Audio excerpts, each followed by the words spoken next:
I never believed in ghost stories, until the night I stepped inside Blackwood Mansion. Perched at the edge of town, its crumbling facade and rusted gates had long been shrouded in local legends of curses and restless souls. With my camera rolling for my YouTube channel, I ventured into the dark heart of a place that seemed determined to make me its next chapter.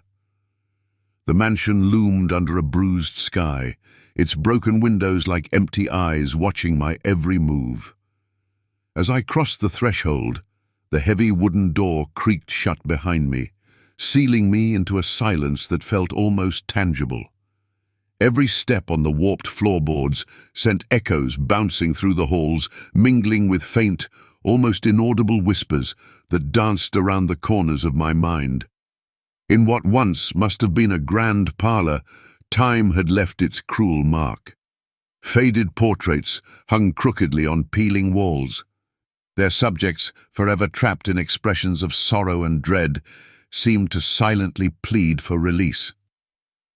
I set up my equipment, the red recording light a lone beacon in the suffocating gloom.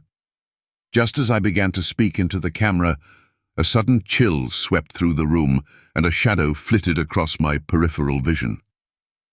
"Did you see that?" I murmured, more to myself than to the unseen audience behind my lens. In reply, the oppressive silence broke. A soft, distorted voice, barely more than a whisper, hissed a single word. "Leave."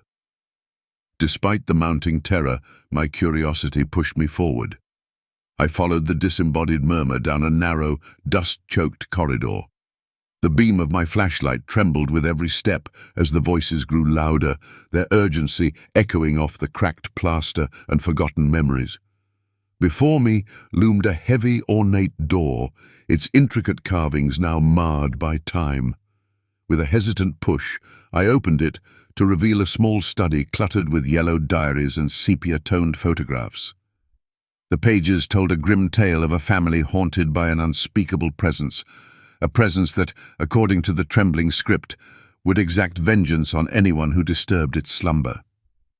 Before I could fully absorb the sorrow etched into each line, a sharp noise snapped me to attention. Spinning around, I froze in disbelief. Just a few feet away stood a spectral figure, pale and gaunt. Its eyes were bottomless voids filled with eternal anguish. I backed away, heart pounding, only to hear the door slam shut on its own, trapping me within the clutches of Blackwood Mansion.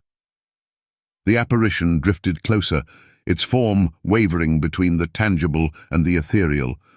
A cold, almost paralyzing fear rooted me to the spot, as it raised a hand that seemed to dissolve into the surrounding darkness.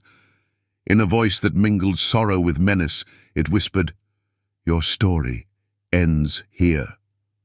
Time itself appeared to stall, and the last vestiges of rational thought slipped away in that final harrowing moment.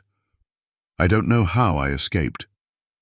The next thing I remember is waking on a dew-laden lawn outside the mansion, my scattered equipment strewn like discarded memories in the early light.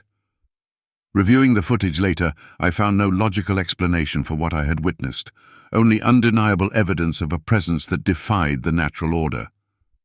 Every time I watch that final clip, my blood runs cold. In the background, barely visible in the fading light, is the unmistakable outline of a shadowy figure, its hollow eyes fixed on the camera as if warning me never to return. The whispers of Blackwood Mansion remain with me, a persistent reminder that some secrets are better left undisturbed, and that some stories are written in the language of nightmares.